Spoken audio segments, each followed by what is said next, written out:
সাবেক পুলিশ প্রধান বেনজির আহমেদের সারা দেশে যে অবৈধ সম্পদের জমিদারি তৈরি হয়েছে তার মধ্যে আমার পিছনে থাকা এই 50 বিঘা জমিরও মালিক তিনি। এটি গণমাধ্যমে ফলো করে প্রচারিত হয়েছে। আমরা আজকে সেখানে এসেছি, পুরো বিষয়টা আপনাদেরকে দেখাবো। মঙ্গলবার আজকের পত্রিকায় প্রকাশিত খবর বলছে, সারা দেশে পুলিশের সাবেক প্রধান বেনজির আহমেদ জমি কিনেছেন 2385 বিঘা বা 786 একর।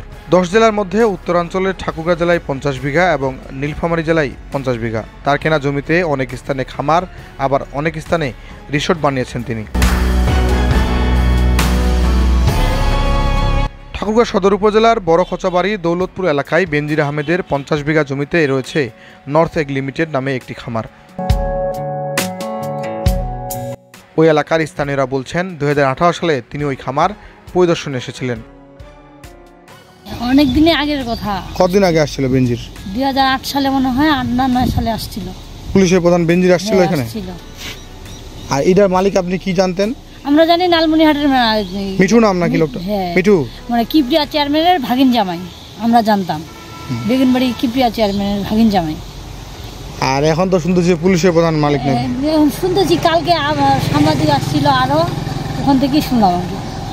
কয়টা সাংবাদিক আসছিল কালকে? হ্যাঁ, 4 জন আসছিল। আজ এটা নাকি খুব গন্ধ করে। গন্ধ করতো, এখন তো গন্ধ করে না, বাইরের গন্ধ করে।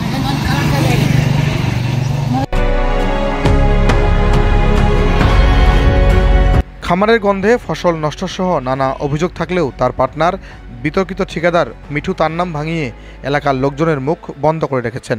তবে এখন পুলিশ প্রধান বেনজির আহমেদ দেশ ছেড়ে পালিয়ে যাওয়ার খবর গণমাধ্যমে দেখার পর মুখ খুলতে শুরু করেছেন। এছাড়াও বাংলাদেশ পুলিশের সাবেক প্রধান বেনজির আহমেদ ঢাকা, গোপালগঞ্জ, মাদারীপুর, কিশোরগঞ্জ, গাজীপুর, সাতক্ষীরা, বান্দরবন ও কক্সবাজারে নিজের নামের সাথে সাথে স্ত্রী, সন্তান, স্বজনদের নামে ও বেনামে কিনেছেন কয়েকশো একর জমি, বাড়ি ও ফ্ল্যাট। দেশের গণ্ডি পেরিয়ে 5টি দেশেও তার সম্পদ গড়ার অভিযোগ আছে। তার সম্পদের বিষয়ে অনুসন্ধানে নেমেছে দুর্নীতি দমন কমিশন দুদক।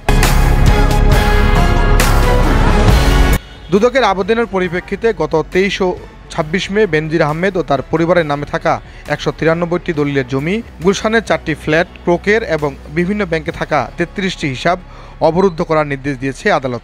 একই সঙ্গে 19টি প্রতিষ্ঠানে তাদের নামে থাকা শেয়ার ও 3টি বিয় হিসাব এবং 30 লাখ টাকার সঞ্চয়পত্র অবরুদ্ধ রাখার আদেশও দিয়েছে আদালত।